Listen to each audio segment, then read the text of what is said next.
Done.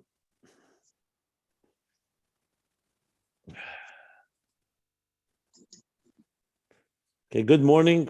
Hemshech Ayin Beis, volume 2, page 1196. So now we come.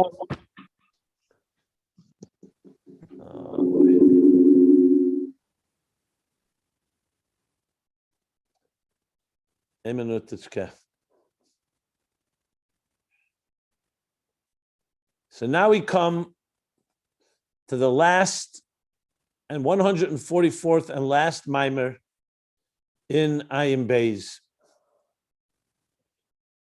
volume 2. It's not the end of the Hemshech, because the Hemshech will continue in volume 3, which is called the Chelik Shalei Nemar, which we'll talk about when we finish. But this is the 144th mimer, the longest Hemshech ever said of Chassidus. Samach Vav is 62 mimarim. This one's 144. And Samach Vav is 62 or 67, something like that. 144. It's the mimer Vayera Tofre Etrei. Tofre Shayin Vav. This would also be the last mimer said by the Rebbe Rashab in Lubavitch. After the Shabbos, he would travel to Rostov to never to return to Lubavitch. The son, the Frierdiker Rebbe, did go back and said a mimer in end of Tafresh Pei Beis in Lubavitch. So this would be the last mimer. So it's the end of an era of 102 years that Chabad Rabbeim were in Lubavitch. Why did the Frierdiker Rebbe went back? For a special reason? There's a whole Rishima. If you look in the Tafresh Pei Beis, Sefer Marim Tafresh Pei Beis, there's a Rishima. He wanted to go back to see, and he said a mimer there in the summer of 1922. Okay, so this is Vayera, following Lech Lecha, mimer 144, and the Frierdiker Rebbe writes at the beginning of the Frierdiker Rebbe in the beginning of the Sefer, you'll see Teichen Hascholos HaMaimer, Chelis Ava B'Nefesh Adam. Love sickness in the soul of a human being. So he's obviously continuing the Hemshech, and as we shall see, he's going to tie up in this mimer quite a few knots, including the end of the story with Eliyahu, who brought healing, Vayerape, as Mizbeach Hashem Ahorus, the one that brought healing to the destroyed or the damaged altar of God, Malchus. As we've been explaining, that Malchus has Eish, the fire on the altar, is the Eish, the fire that's Semoyim, that's seeking and longing to connect.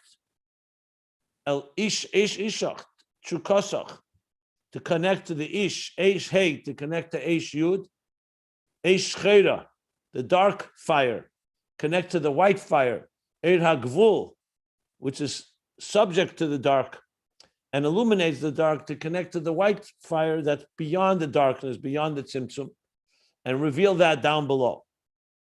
As we've been learning at length in the previous mimer, and then connected even to Avram Avinu, who also did that, Lech lecha ma'artzecha, meladcha mebeis avicha, by leaving and freeing himself from the bonds of the crass materialism, as we explained, all the levels, Artzecha, the habits, and the emotional and the cognitive affected by this material world, Lu'umazeh, in turn draws down Lech Lecha, the two chafs, the kefel of Seviv and Mamala, the yichud of Seviv Kalam and Mamala Kalam, the infinite divine transcendent energy being drawn into existence, which was inyane of Avram Avinu, to draw down godliness into this world. That's a summary briefly of what we've been learning. So now we're going to continue, and we begin with the beginning of the mimer, the piece that the Rebbe Rashab added afterwards. So he's going to start with Vayera, questions on the pasuk, then continuing the flow, then he's going to answer the questions, and then we'll begin volume 3, where from there on will only be the flow of the ideas without beginnings and ends. It won't be broken by Maimar. Well, we'll get there. So Okay. Just looking, making sure I have everything clear here. Good. Samchuni Bashishes. Ravduni B'tapuchim, he's going to bring that as well. Chelasab. Okay. So in a way, you can say, before we continue learning inside, that the Rebbe Rashab, after a lot of haskalah, a lot of ideological and conceptual ideas about Tzimtzum and about Das Tachten and Das Elyon, Avayu Elikim, is also, you see, clearly bring it also into Avodah. The last page or two we've been talking is a lot of Avodah, the Avodah of the Neshama of Malchus, Knesset Yisrael, in longing for God. But all the specific details in climbing the ladder of prayer, and like we spoke, the seeking and longing to save of Kalam, and all the way to the levels beyond save of Emamal. So there's a lot of Avodah here, which also in many ways is the application and the personal relevance of the ideas. Because at the end of the day, V'yadaita Yem V'shal Vesel Avavecha is an Avodah, personal service, to know God, to feel God, to draw it into your heart, and to draw what? Havayu Elikim. You also see the depth of how, what Chassidus adds a dimension in taking a simple verse like that. Well, I can't call it a simple verse, but a verse that you can just read easily and show how every word is precise, how every word reflects and illuminates another dimension of our connection, the interface between existence and God, between our work and connecting to the highest levels of the divine. So it's pretty much bringing to conclusion everything we learned about the Yesh Amiti, the Yesh Nivra, the Ayin Be'emtza, the Ayin of the Yesh Nivra, the Ayin of the Yesh Amiti, Das Ayin, Das Tachten, and all the themes that I summarized somewhat yesterday, going back to Lechem Min HaShamayim, Lechem Min HaAretz, Lechem Min HaShamayim, Shabbos, weekdays, the three levels of Shabbos, which all takes us back to the beginning of V'yadaita Ayin, and back to Aramim Chelekaya Melech, the two interpretations, Mamata L'mayla, Mamayla L'mata, which is all an explanation in the Magid's Torah, Aseh L'chashtei Chatzetzes, which again is interface, Chatzoi Tzuris, Chatzetzes, two halves of an image.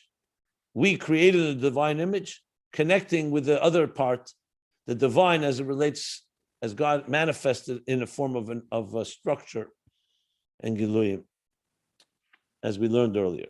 So we start this Maimer, Vashem Omer Hamachas Ani Ma'avram. So the pasuk begins in Pasha Vayera.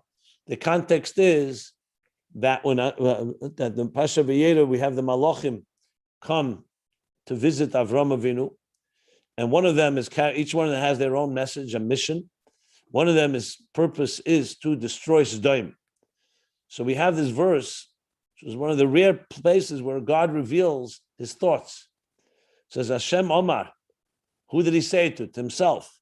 Hamachas ani Avram, Asher ani Eisa. Am I going to conceal from Avram what my plan is, what I'm going to do, which was to destroy Sodom? V'Avram hoya yeh l'goy godel, and Avram, who's going to be and become a great nation. Asher, as he continues, Asher yitzav as bonav as beis achrav lasnas daka mishpat, a person who will guide and command and lead his family, himself and his beis achrav, and his continuing home and family to do what? To be followed daka mishpat. And God says, I cannot conceal that plan of mine from a person like Avram. You know, why we need to know God's... I made him the father of all the nations. So I'm going to kill his children. It's going also his children. So right. And yet Hashem wants us to know that he considered concealing it, but he ends up not concealing it from Avram Avinu. And now, why did Hashem want to conceal it? Because he knew Avram was going to give him a difficult time, which he actually did once he told him that Sodom is going to be destroyed. But let's continue. So the Rebbe Rashab is going to ask a few questions. Kedarke, Bakodesh, the way Chassidus always begins. The Rabbeim say that the beginning of a Maimer, the Dibra Maskell, the opening is considered like a passport. A passport, you need a passport to cross a boundary, a border, to go from one country to the other. So the beginning of a Maimon is like a passport to enter into the topic. So the Maimon very often begin with a pasuk, questions, and that opens up. We enter the country, we enter into the thick of things, of what in this case, the Hemshech of Ayin Beis and all its ideas. But Tzarech Lahavin, we have to understand. Ma'u Ayin v'Hashem Omar. What it means v'Hashem Omar? The Havlei Leimar, v'Yemer Hashem. Ma'u Emri v'Hashem Omar. Usually we said v'Yemer Hashem, and God said. What's v'Hashem Omar? And God. What's the difference in Digduk, Reb Shlomo, between v'Hashem Omar and v'Yemer Hashem? No different in Dikduk, but it's more common to say in Torah. Okay. Hashem. Okay. So what's v'Hashem Omar? One question. Umau inyan hamachasani. What is this hamachasani that I'm going to conceal? What is this concealment? You have to understand what is this God is. Obviously this isn't a game. So he continues. Rabbi Isa, how did Yehud diksiv? That the Medrash says that this idea is what it says in the pasuk. Seid Hashem lireyav. That God reveals the secret of God is revealed lireyav to those that fear Him. Yirei Hashem, those that are in awe of Him. Yireyav is considered obviously a quality. So to those people that have Yireyav, those that are in awe and stand in respect to God, a proper level of respect to God, Seid Hashem lireyav. So the Medrash says, what's the Seid Hashem? Zu Milah. Avram Avinu was given the mitzvah of Milah. That's the Seid Hashem. God gave him his secret. Brisi b'psarchem. I'm giving you my covenant. Until that point, no one knew about it. It's one of God's ways of connecting with the human being. I'm giving you a covenant between us. Brisi. 13 times it says bris. 13 brises. So that's what was given to Avram. So what is the Medrash saying? That mechase, when it says the word Hashem Omer HaMachase Ani, the Ayin of Achase, which is asad, the concealment, that he actually reveals is referring to Seid Milah. Seid Hashem, which is giving Lirev to Avram, and that's the Seid of the mitzvah, Seid Hashem, Zu Milah. That's what the Medrash says. Ask the Rabbi Rashav, V'tzarech La'av, Ma shayches inyan hamilah lezeh. What does Milah have to do with this whole thing? It seems like completely not connected here. It's true, it's all happening in that time when the Malachim came. They came to visit Avram, because at the end of Pashal, the previous Pashal Lech Lecha, Avram performed the mitzvah of circumcision Milah. They came and he was sitting and Hashem came to visit him. That's when the Malachim came. But what's the direct connection? Hashem Amramachas is talking about concealing the fact that he's going to destroy Sodom. The Medrash says, this is what it says, Seid Hashem Lireyav, Milah. What's the connection? So we have here, so far, 3 questions. The Hashem Omar instead of Vayemer. What's Hamachase? And what's this Medrash connected to Milah? Continuing, Gam Tzarech Lahavin, 4th question. We also need to understand, Masher Kosev Achakach, V'Avram Hoyu Yi L'Gei Gadol. What's the flow here? What's the connection? Mashma the lefisha machasa nim Avram alkein v'Avram. It appears from the pasuk the fact that one leads into the other, that because machasa nim Avram, that's why Avram is going to become a great nation. And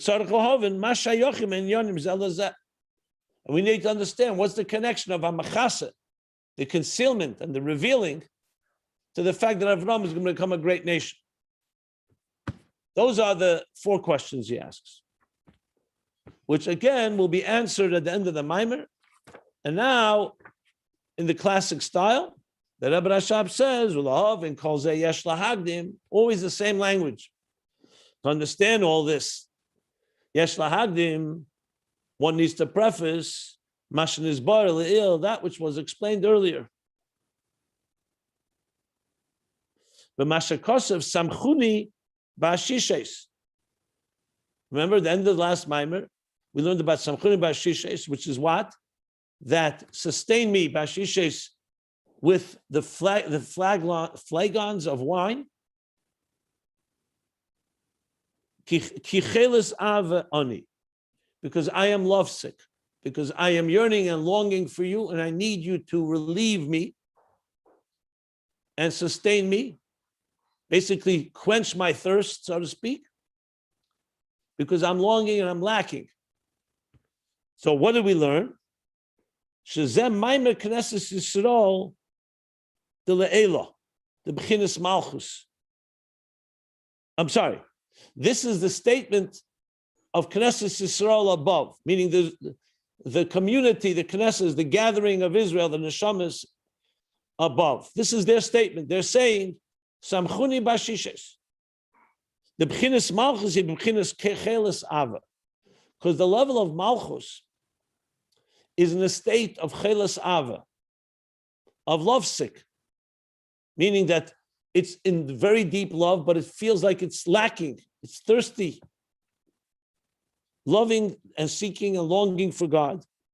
Betekef, with an intensity, lalis el deda, to elevate and connect and reach to its beloved. So like the expression, Anila deidi v'deidi li. So here it's an expression of chelas ava ani. I am in a state of love sickness, yearning and longing to connect to my beloved, which is Kutchabrichu. So Malchus is longing to connect to Zah and to the levels, as we learn, Seviv and higher than Seviv. So he continues. What else? What did we learn about this? The Malchus who b'chinas eish hey, Isha, eish hey, eish hey. Finis boyer the eish hey who mocker klolos eish is the asara mamaris, and we learned on page 1194 that hey ha is the hevel. Hey is the closest letter, even though Aleph is the first letter, and everything begins with ah. But ah is not breath. Ah already has a sound that's coming from the throat. Hey, when you say, it's pure breath. It's the closest, the root, like we learned there, of the letters, which is what the letters are, the letters of Dibur, Masar Mamaris, of Malchus. We learned about the letters being like the Kalim for the Oyer. So it's referring to the Hey. That's the Hey. Not the idea, not the oyer that's being conveyed through the letters, but the actual body of the letters, which are the vehicles, the instruments that channel the energy. And what's eish hey? Eish hey ub'chinas ha'eir hamislabish ba'eishis. That's the flame. The fire of hey is the oyer that manifests in those letters, the oyer in the kalim. Like he said, the Mamala Kalalman that's being conveyed through the hay, through the letters. So that's the energy, the finite energy that's channeled through the letters to create every aspect of existence. V'nikra eish shchera. And this eish, hay, is called dark flame, a dark fire. Why? For the two reasons. Because this air, its purpose is to radiate and illuminate the tzimtzum, the existence post-tzimtzum, the darkness. And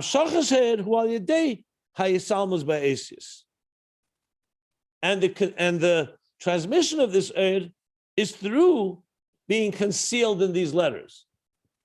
In other words, they are subject to and being channeled and concealed through the letters that they travel through to create existence. That's Eish Cheda. We call it the Eir Mamala, the Eir Agvul. Ubechlolos, what is in general this level? Hubchinas Eir HaKav. In general, this is the Kav. The Kav is a thin ray and line of light, the transmission, that's commensurate and structure that will create Milo Mata, the hierarchy, and ultimately the structure of all spheres, Chachma, Bina, Das, so on. The Kav travels and is subject to. First, he doesn't say tzimtzum here. but basically the tzimtzum, and then the kav follows the tzimtzum, and it travels. It transmitted the kav through the concealment in the nekudas harashimu, which is the point, the concentrated point of the trace or impression that remained after the tzimtzum, which is the root of the osius and the containers. Uba kelim. So the oir of the kav is traveling through these letters and through the containers. So just like the letters on a page are the channels that convey the idea of the author who writes these letters, just like the letters of the Asara Mamoris, Yehi Oir, Yehi Rakia, Teitzi Eretz Desha, and so on, Tachia Oretz rather, are all letters that God's using to convey the divine energy that vivifies and creates existence. So the kav in general is the oir that's traveling through the concealment of the letters of the Reshimu and the Kelim. That's why it's called Eish Shchera, the dark fire and flame. All this is really a summary of what we learned. There's nothing new being said here, but it's always good to hear the Rebbe Rashab sum it up. Good. The kav is coming after the Reshimu, no? There's Eirei Sof Lifnei Tzimtzum, Mamala Kol HaMetzias. It's not, they don't have to memorize it. It's a logical process. The teacher is full brilliance. Everything is conscious, infinite energy. The Tzimtzum conceals, leaves a cholol or mokum ponei, space for the student. There's no caveat. In this space, there's Rashimu, an impression of all the air that was there before. There's two aspects to the Rashimu, as we discussed. The letters that were there before, the letters of Goliv Galifu B'tirei Law of the 10 hidden spheres, and also contains a impression and a trace of all the oir that was there, including the Eir Ablikvul.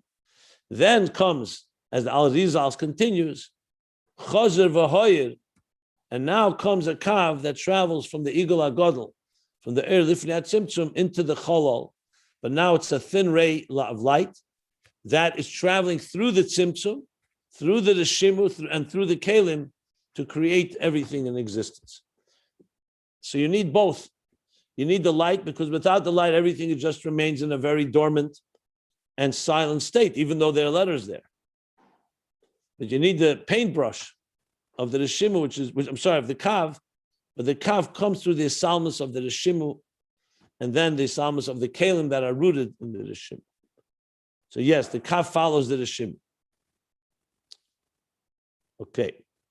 Rabbi Jacobson, Eish, when it says Eish, is that referring to both aspects of the or is the Eish and the Hey is the Ha of the Kalim, or is Eish referring just to the or there? No, the Hey, he says here, the Hey, he says is the letters, the Chemer Ha'esius, like the letters on a page, that's the Hey, and the Eish is the fire, the oil in that is conveyed through the letters. So that's a yichud right there, right? There's a yichud in the Eish. Isha has a yichud in itself. We wouldn't call it a yichud. We would call it the way any specific thing is transmitted. He doesn't use the word yichud here. So we're talking here the process of how divine energy. When God says Yehi Oir, Yehi Rakia, the Asara Ma'amaris have two parts to them. They have letters. Those letters are defined and structured, and there's an energy, an idea that's being conveyed through those letters. So That's the process of everything. We learned at length. If you go back to page 1192, so explained there at length that everything has a body and a soul. Everything has a container and an energy. Everything. So that's really the concept here. The yichud used in these Maimarim is the yichud of Vayu Elikim. How Elikim, this is Elikim. Now we want to connect the yichud of Avayu Elikim. That's where the Isha, Eishei, is yearning and longing to connect and be Misiachet, to be connected and united with Eish Yud. That's where yichud would be used in this context of these Maimar. Okay. So yes, technically the Er and Keli are connected, But the word yichud, I don't want to confuse it. Yichud here is being used on a higher level. Okay. Good.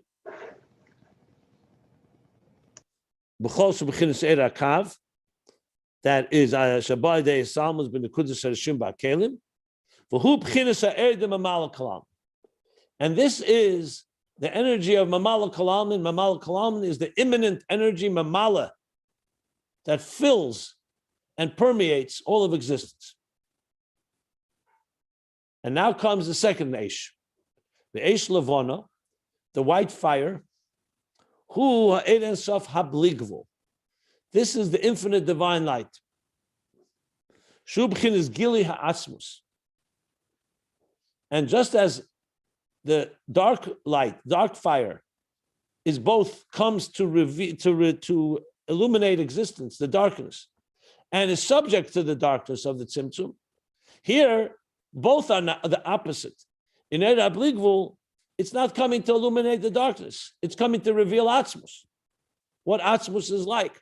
It's a revelation of what the divine is like, undiluted, unadulterated, pure Bligvul. Uba belishum hislasal musligamri. And its manner of transmission is without any concealment.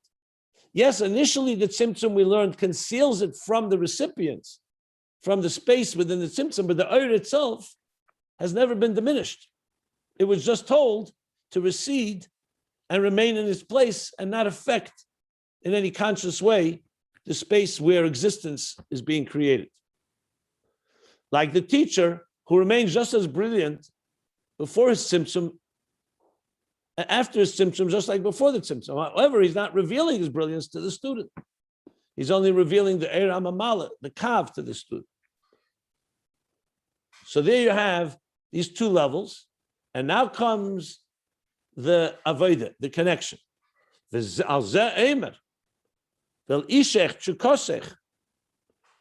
your ish, this is what it says in Bereshis, that the Isha is told that you will yearn, you have a tshuka, a yearning, a longing to the ish, to the mashpia. What is this? The b'chinas eish hey, Isha, eish hey, Tov. He's adding now another word, Tov. We didn't have this word till now. Till now we had the word Simoin, we had Chesef, we had Kaloyin, we had Shuka. Now he's adding Tov. Tov is like hungry. Tov l'chol davar. Huh? To'ev. To'ev, hungry. So he's adding now also hunger. Another word. Tov, To'ev, umishtekek, and yearns and seeks and pines and longs. Lales lebchinas eish yud. The eish hey, the that is manifest and in the darkness and illuminates and is going downward, yearns and longs to elevate to the level of Eish Yud, b'chinas Eid Sof HaSevav Kalalmin, to the level of Eid Sof, the transcendent energy.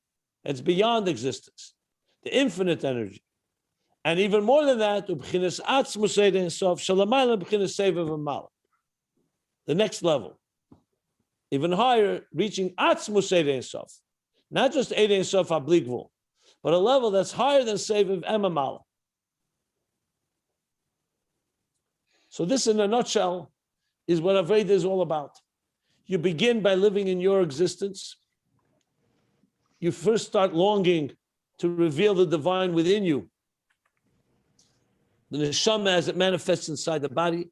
You climb the ladder to the levels, to the point of, we learned Sheder Shemokra Neshama, all the way, Sevav Kalalmin, and then to place that's even beyond Sevav and Mamala, as we've been discussing in the previous Maimar.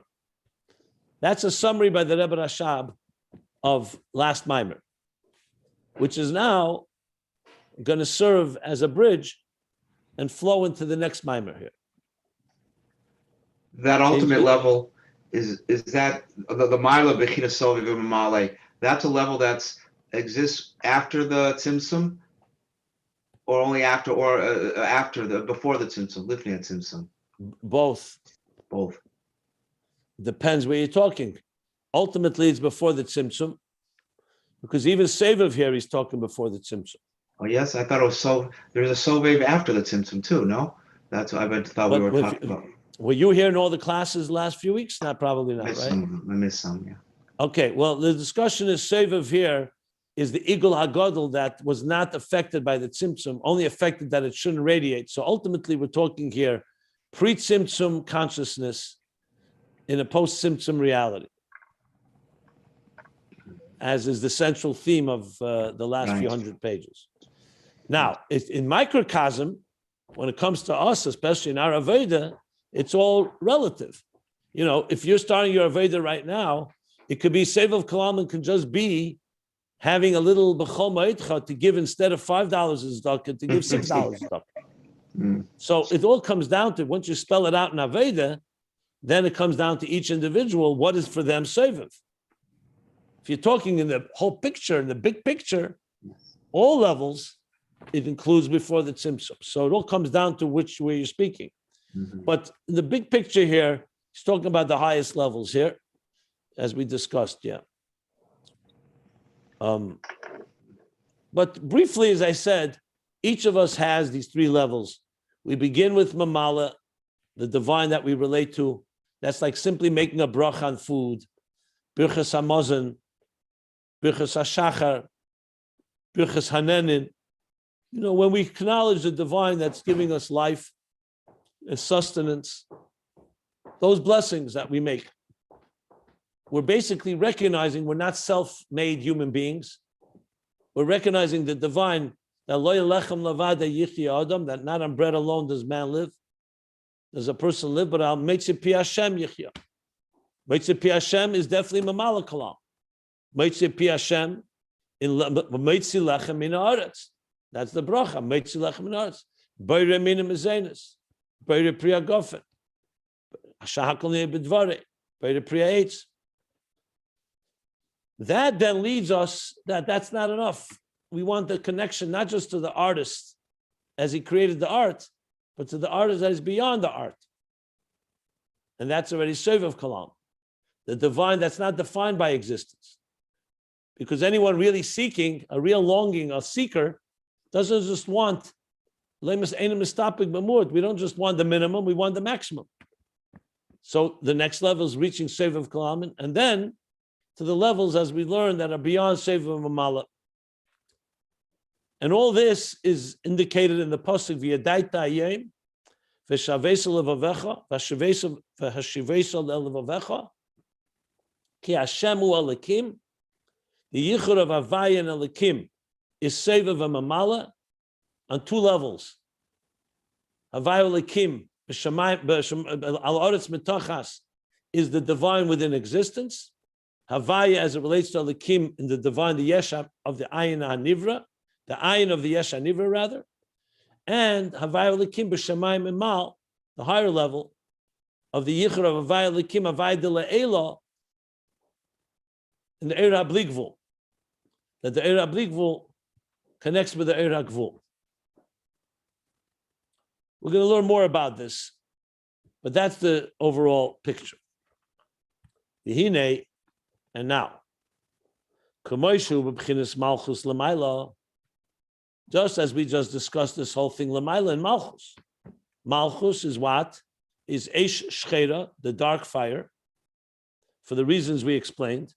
Knesset Yisrael, whose statement is Samchuni Bashishes, Kechelas Ava Oni. I'm in a state of longing and literally sick with love and want to quench that deep longing and thirst. Says just as it is in Malchus, Lamaila, Malchus of Atzilus, Kamei Kein Tzorech Li is B'Nefesh Adam. Now he's really bringing it down into Nefesh Adam. He's going to discuss it in our personal lives, in the Nefesh Adam, not just Malchus. We already discussed Malchus because I explained it in a personal way, but the Rebbe Rashab didn't actually say that in the human being, he was talking about Malchus longing. I just spoke about it in that fashion. But now he's actually going to spell it out, B'Nefesh Adam. Lamata. The same thing has to be nefesh adam lamata, the spirit of the human being lamata. What needs to be there? Like just like Malchus has its thirst and its longing, so lamata nefesh adam tzarich liyas hatekef harotze vatzemoyim b'chinas cheles ava betfila. There needs to be the intensity and the yearning and the longing and the thirst vatzemoyim in a state of cheles ava. In other words, you're not passive about it. It's not arbitrary. It's like a person who's in love to the point that they're sick with love. When somebody gets completely consumed, obviously we know examples of this more in Lu'umazeh than in Kedusha. But let's for a moment talk about something in the negative simply as a moshel. You see, when a person gets consumed and completely consumed with love for something, it takes over their entire life. Obsession. There's even halachas about it. If a person is so obsessed with someone. So what is it in Kedusha?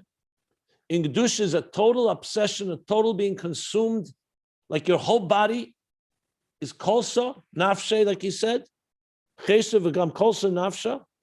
What was the lashon? Nichsa for v'gam kolsa nafsha. In a completely absorbed that you literally can't function like a sick person. But it's a sickness that's coming from a good place because it's a thirst for something that you're lacking. So in Aveda, this is what is expected from a neshama, to have this level of love sickness in davening. Now I know when you read this, you can get very depressed because when's the last time you heard this level of obsession and consumption? But remember the story with the Alter Rebbe. They accused the Alter Rebbe of trying to be a mutineer, trying to overthrow the government because they had a taiva for Malchus, for leadership. And when they asked the Alter Rebbe, he ultimately, or the way Chassidim explained it, what it was a taiva for Malchus to connect to, it was the Alter Rebbe's deep obsession, the doctors and the professors that so-called analyzed him, evaluated him, said he has a longing for a very deep level of leadership. And he said it's a longing for Malchus of Ein Sof, for Malchus Datzilus. So they actually could tell on this human being that the Alter Rebbe was a restless soul that was completely consumed. But the consumption was not like in their mind for power or for ego or for control, but it was to become bottled and completely consumed in Elikus. Now, why I'm elaborating? Because it's critical to, we always talk these oisias, Kleis HaNefesh, Nod Vanaviu, in this week's Parshas, that they literally expired, as the Eira Chaim says, in their love and in their ecstasy. So we know that we have to be careful because it has to be a neshama beguf. But halavai, we should be sometimes experience such a passion in Kedusha and Elikus. The Eira Chaim is writing about 10 lines to describe. Exactly. When you read it, it's unbelievable. It's like, it's tremendous. I think the Rabbi mentioned at one time. Because It's mentioned quite a few places of Chassidus.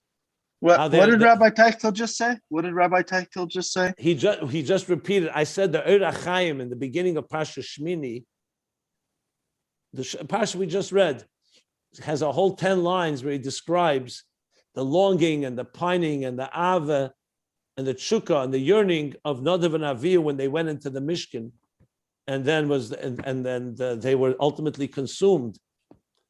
So there, it was coming from a very deep and powerful place, and ultimately that was not the kavanah for them to die. I think Parshas Acharei. I think Parshas Acharei was. Yeah, it's the beginning of Acharei, maybe. Okay, could be because they're connected. Shmini and Acharei meis Shnei Bnei Yad. So the words there are so profound, and we learn about it. That's why it's interesting. The Chassidus, in the beginning of Akuntres Spilus, the Alter Mittler Rebbe writes that Kol Magmose. How do you translate Magmose? His entire yearning, his entire objective, the Alter Rebbe's. His entire being. What word? Being. His entire being. was that human being, that we should have this passion in Elokus like we have a passion in Gashmias. So even though we may not be on the level that we're describing here, but what's expected is that all of us should at least feel that we're not on that level, or even better, to try to find something somewhere where we yearn for something that is Kedusha in this level. That it's not optional. I'm talking about bringing Mashiach, Chav Ches Nissen. I mean, at the end of the day, if you really want something, you completely consume with it, as the Rebbe was consumed with Mashiach. So what he's going to describe is saying now that just like in Malchus Lamaila, that's how it has to be in the Nefesh Lamata. So the Chli is Benefesh Lamata, Tatekev Harotzu Vetzmoim B'chinas Chelis Ava B'Tfilah, in davening. Now, but Pashtus, why is he saying in davening? Because after davening, you're supposed to bring Rotzei V'Shuv.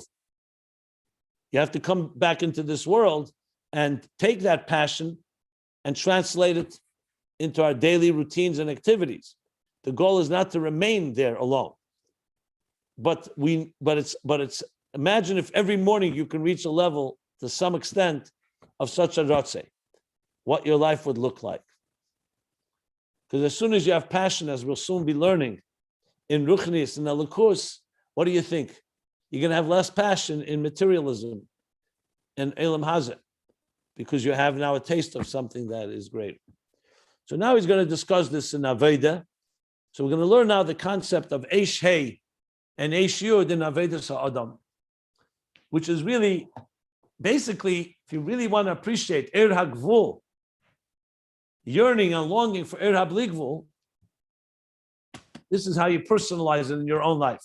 As I always explain, that until you have Aveda, it remains a theory. It could be a beautiful theory. It's a beautiful concept. That the finite dark flame, the dark fire, is longing to connect with a white fire that's not subject to the Tzimtzum. That post-Tzimtzum reality should have a pre-Tzimtzum consciousness.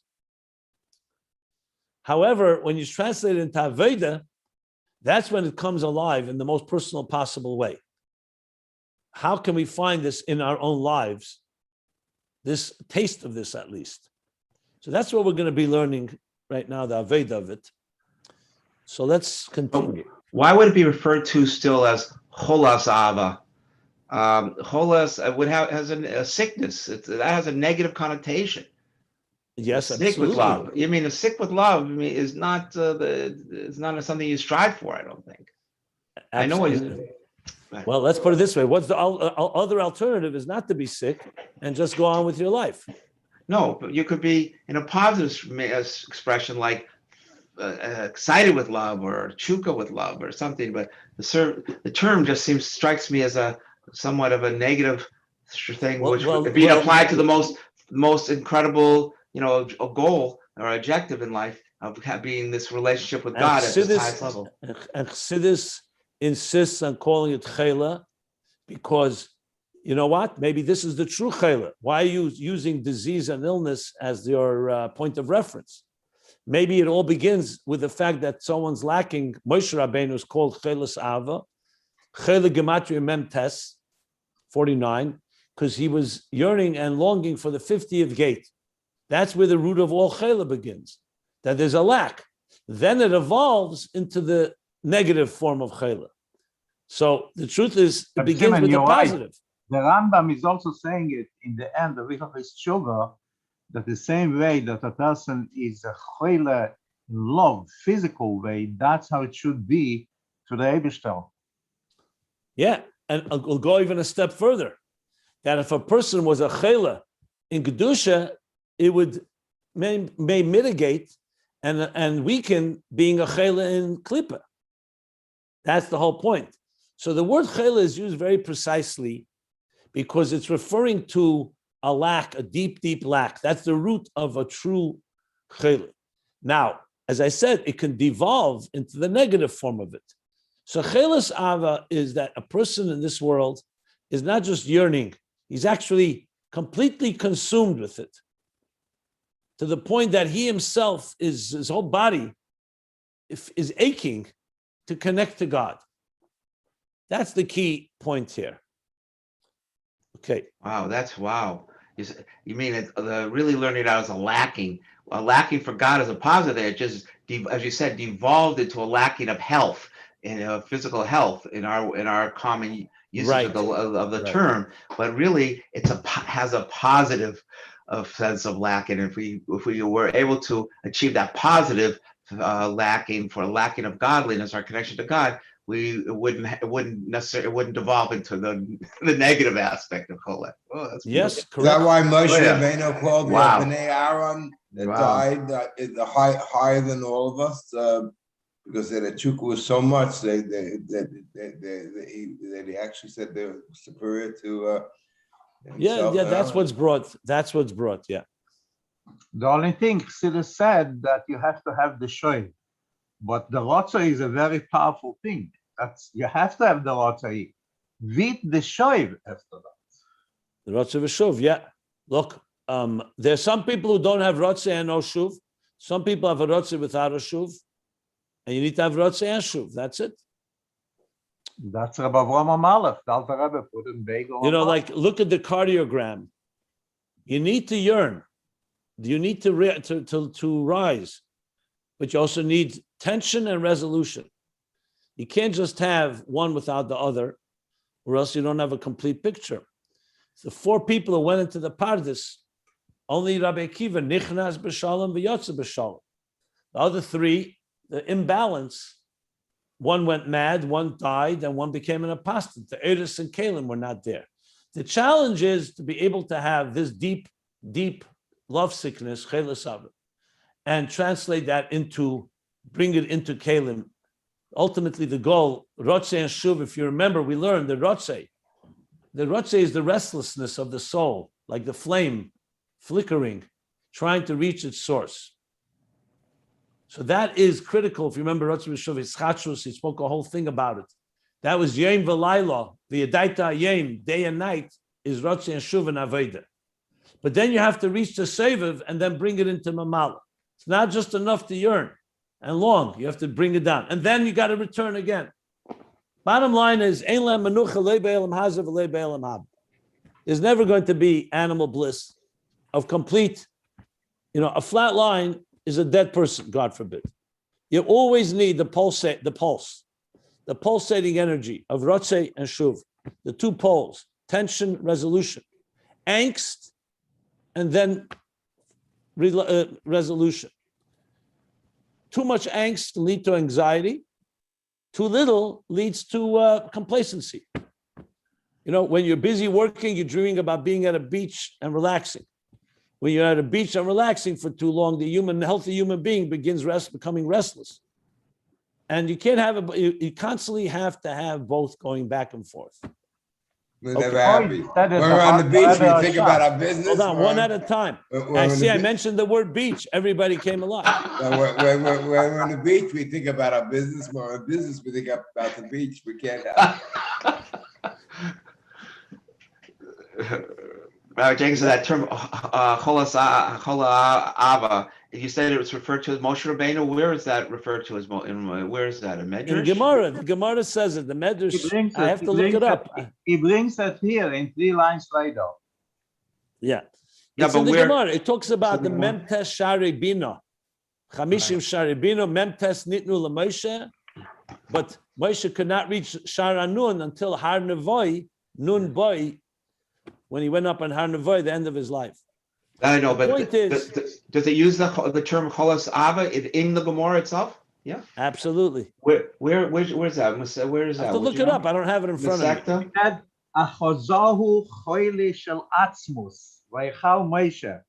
He got it gets even deeper and deeper. Wow. Look, there's a whole sugya in Chassidus about chayli as it's rooted in the highest levels of Kedusha. Wow. Let me put it this way. If you were able to feel the pain of the tzimtzum harishon, you would not need to wait to get a disease and illness, God forbid, to feel sick. Okay, let's put it that way. Right. When you recognize what it went through, and there's such a concealment that can allow potential, we're not even talking actual, potential for every human suffering the tzimtzum already would pain you. The problem is we're not that sensitive. So yes, it bothers us maybe to some extent. When you saw the Rebbe, yesterday they showed many clips, the Rebbe crying for the Geula, especially Shiner Rabbi, to B'Shvat. I mean, you see this whole body is literally shaking. What is that? That's pain. But it's obviously, thank God, not an illness and disease in the negative. It's completely feeling the pain of Golus, the pain of the Tzimtzum. Doesn't have to wait, God forbid, to become sick. That alone is enough when it shakes somebody up in that level. We don't have that. That's the thing. So we see the only time we feel such aches and pains is when we have a cold or when we have a disease, God forbid, and some illness. But the fact is there are people who are ill with love to God. They're ill. Makes them sick. What does sick mean? Does it mean? And you know what? That's about the Rabbi Rashab. Wow. And 1 second. And Advil and painkillers doesn't work for this Chelas Av. Just The Rabbi Rashab he did not feel well. And he went to Dr. Sigmund Freud, and he said that the Rabbi Rashab wants something. He yearns something. He wants something that it cannot stop. He said his mind is too big for his heart to contain, and his heart is too big for his mind to contain. And Freud suggested to Rabbi Rashab they should go back and see the need the Chassidim have for him, so it will reconnect him. Wow. That's a whole other discussion about Freud. But that, this internet, did that help him? Listening to Freud? I'm curious. Well, I'll talk about it. I have a whole Torah on this visit to Freud. We'll talk about it next time. I see it's already late. You know the what? Alter Rebbe also said that he wants Atzmus Alayim. What was that? That was the Choili. I have a question. Eliezer, 1 second. Eliezer, you need to meet a chassid that's as sick in love for God as someone that we see in the hospital sick, God forbid, in the negative. Yes. Then you'll answer all your questions. Wow, such a powerful discussion. Thank you. It illuminated a lot for me. Thank you. Yeah. I have a question. You know, I know. Can you 1 second? I just remind me of a story, but okay, go with your question. I'll tell the story after. So it seems like every Neshamas Yisrael would at least conceptually have Cholas Ava, because it's a deficiency, and the essence of the soul would want to be would connect with the Eibishter and the Ora Blivu and Atzmus, ultimately Atzmus. So I guess my question is perhaps the reason why we don't feel it, or we don't feel it that much, or maybe sometimes we only feel it more often than other times, like on Yom Kippur when we're going through the Avodah. You know, personally, when I'm doing Aleinu and I'm thinking about what it would be like if I were falling on my face and the Kohen Gadol is coming out, I mean, I feel something very, very powerful, but that unfortunately doesn't permeate me every day, every minute. But the question is the reason why we don't feel that more often or more intensely because of the klipa, meaning to say each of us could feel it if we tried, if we got rid of the klipa, if we got ourselves attuned properly with all the Chassidus we're learning here and did the avoida that we keep talking about here, that we would feel it. In other words, each of us has the capacity to feel this. Absolutely. Look, we learned about Nefesh, Ruach, Neshama, Chai, Yechida. Everyone has Yechida, Sheba, Neshama. On Yom Kippur, it's easier to reveal and feel. But at the end of the day, it needs to be actionable. Yechida, even if you have a moment of truth, a moment of a magical moment like that, to internalize it and maintain it is very difficult. Because exactly, this is what you just said, is in the words of Tanya and other places, the golus of the neshama in the guf. The neshama on its own is always yearning for that.